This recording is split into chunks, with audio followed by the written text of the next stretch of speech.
In the streets of Wolverhampton, promise and peril often walk hand in hand. For Kevin Nunes, a young man who once brushed shoulders with the likes of Tottenham Hotspur, life presented two stark paths. One held the promise of fame on the football pitch. The other led deep into the shadows of the drug trade, a world where ambition is a dangerous gamble, and trust, a currency too often betrayed. Kevin Nunes was born and raised in Wolverhampton, where football was more than just a game. It was a way out. Even from a young age, his talents on the pitch marked him as a rising star.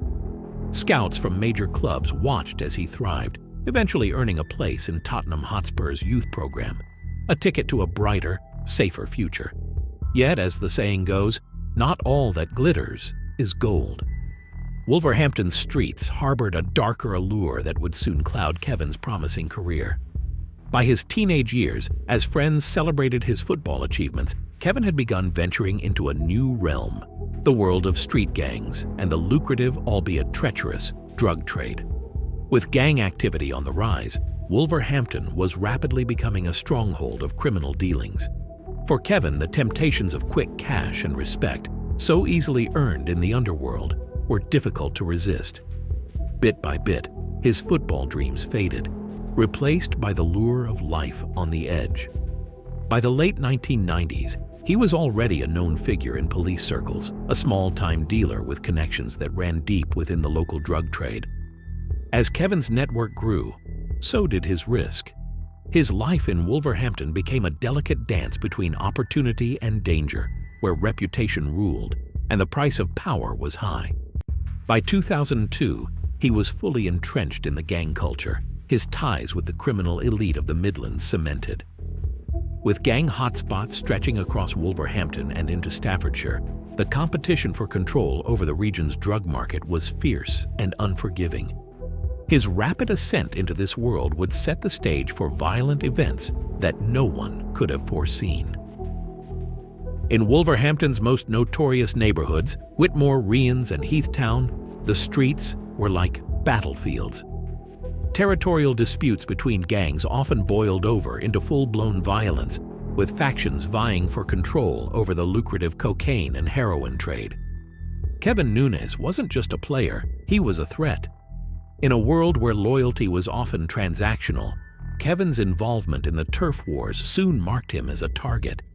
Known to be cutting into major drug runs worth upwards of $40,000 a week, Kevin was drawing dangerous attention from powerful, established figures.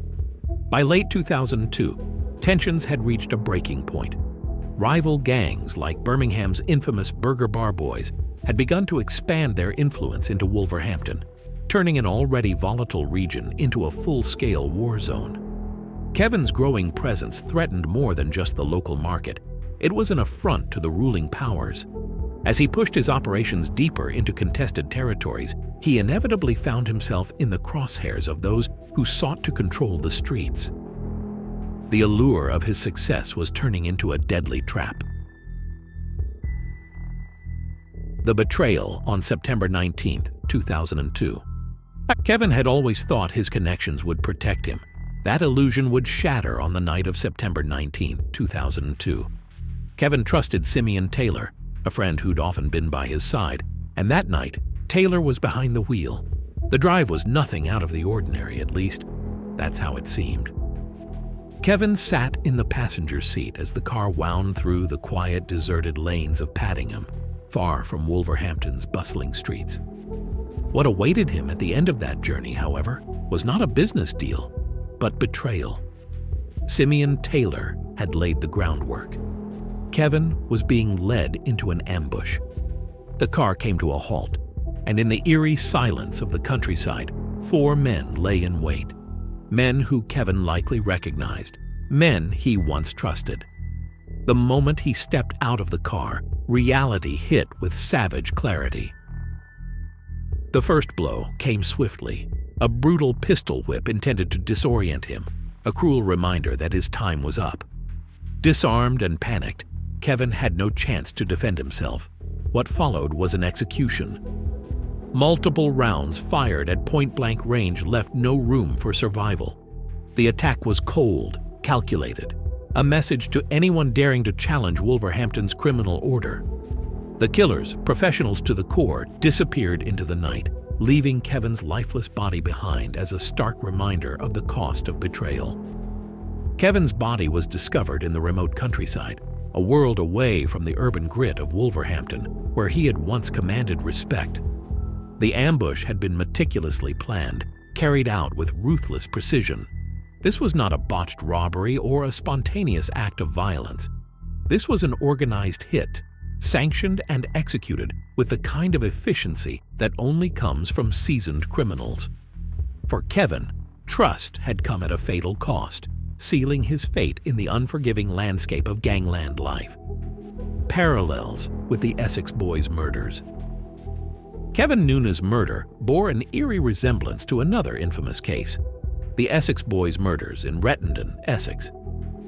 On December 6, 1995, 3 men were similarly ambushed and executed in a secluded countryside location. Much like Kevin, the victims had trusted their driver. In both cases, it was this misplaced trust that proved fatal. In Kevin's case, Simeon Taylor, the driver who led him to his death, would later become a key witness for the prosecution. Similarly, in the Essex Boys case, Darren Nichols, the driver who facilitated the setup, turned police informant. The driver's testimonies ultimately led to the convictions in both cases, casting a spotlight on the ruthless, backstabbing world of gangland crime, where even the closest allies could switch sides if it meant securing their own freedom. The quest for justice and the unraveling of the case. Kevin's killers would eventually face trial, but not without complications. In 2008, after years of investigation, 5 men were convicted of his murder. Levi Walker, Antonio Christie, Adam Joof, Michael Osborne, and Owen Crooks were sentenced to life in prison, largely due to the testimony of Simeon Taylor. Yet the path to justice was far from straightforward. Allegations of misconduct surfaced almost immediately. The Staffordshire police were accused of mishandling critical evidence and of unethical conduct that threatened the integrity of the case. Inquiries by the Independent Police Complaints Commission, IPCC, uncovered shocking revelations. The star witness, Simeon Taylor, had not only breached witness protection protocols multiple times, but had also continued criminal activities under the supposed supervision of the police. Senior officers had even been implicated in covering up Taylor's behavior, often turning a blind eye to his indiscretions. Some were alleged to have fraternized with him, drinking alongside the very man whose testimony was the backbone of the case. In 2012, the Court of Appeal quashed the convictions of Walker, Christie, Joof, Osborne, and Crooks, citing a severe perversion of justice. The previously withheld evidence, combined with the police's egregious mishandling, had fatally undermined the trial's integrity. After serving 4 years in prison, the men were released, and the Midlands Police faced one of the most embarrassing corruption scandals in its history: the ongoing legacy of Wolverhampton's drug wars. Kevin Nunes' murder remains officially unsolved, his killers released, and the streets of Wolverhampton continue to be haunted by the violence that claimed his life. For many, Kevin's death was emblematic of a larger war, an ongoing battle for control over the Midlands drug trade, where players risk everything for power, and betrayal is the only constant. Wolverhampton and the surrounding regions had become a stronghold for drug networks, their influence reaching as far north as Aberdeen, as demand for crack cocaine surged. The fallout from Kevin's execution sent shockwaves through Wolverhampton's criminal networks, an unmistakable reminder of the brutal justice that governs the underworld. His death marked him as another casualty in the bloody scramble for power, his memory a stark warning to those who dare to defy the street's unspoken rules. Though police attempts to address gang violence were often thwarted by corruption and internal failings, the underworld operated on its own brutal terms. Retribution was swift, loyalty fickle, and survival uncertain. Even after Kevin's murder, the violence didn't abate. It escalated. Rival gangs from Birmingham, Wolverhampton, and even as far as London and Scotland continued to wage war over the profitable crack cocaine market. In the years following his death, Wolverhampton became synonymous with gangland violence, its streets ruled by the constant, unforgiving demands of the drug trade. In this deadly game, Kevin Nunes was just one among many, a young man whose dreams and life were consumed by the very world he sought to conquer. For those still on the streets, his story serves as a haunting reminder. There is no loyalty, only survival. And in the end, the street's justice comes for everyone.